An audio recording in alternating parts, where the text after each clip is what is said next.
Alors, l'Automobile Magazine nous parle de l'Audi Q4 Sportback e-tron qui sera dispo à partir de 44 800 €, donc éligible au bonus écologique, qui est maximal, on va dire, qui est de 7 000 € jusqu'à fin juin, donc dépêchez-vous d'en profiter.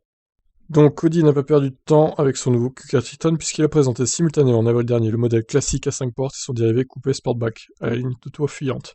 Même dimension généreuse dans les deux cas, 4,59 m de long, ça va, on a vu pire, hein. Et l'espace intérieur visiblement à peine moins généreux pour le plus athlétique.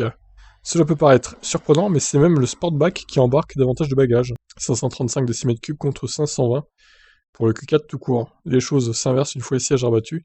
1460 cm3 pour le Sportback, 1490 pour l'autre Q4. Ça se joue à pas grand chose, ceci dit. En tout cas, le Q4 Sportback e-tron fait son entrée au catalogue. Alors, il y aura deux variantes. Deux variants, si on parle en termes de Covid-19. Les variants Q4. Si les finitions sont les mêmes, les motorisations dispo au lancement ne le sont pas. Tous deux démarrent avec la version 35, délivrant 170 chevaux et 310 Nm de couple, et disposant d'une batterie de 52 kWh. L'autonomie de cette version, 341 km. Il faut compter entre 1660 et 2000 € de plus selon la finition pour accéder au SUV coupé avec cette même motorisation. Ouais, alors 341 km avec un tel engin, c'est un peu juste quand même.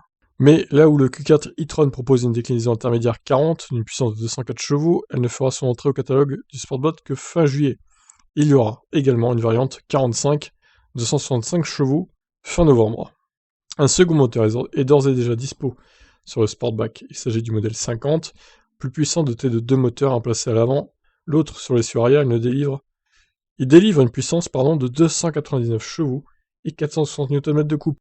Sa batterie dispose d'une plus grande capacité de 77 kWh. Alors là, je pense qu'ils ont repris le moteur du ID4 GTX en fait, tout simplement, hein. Et la batterie du coup, vu que c'est le même groupe. L'autonomie en profite, Audi annonce 485 km. Il est surtout beaucoup plus onéreux que le modèle 35.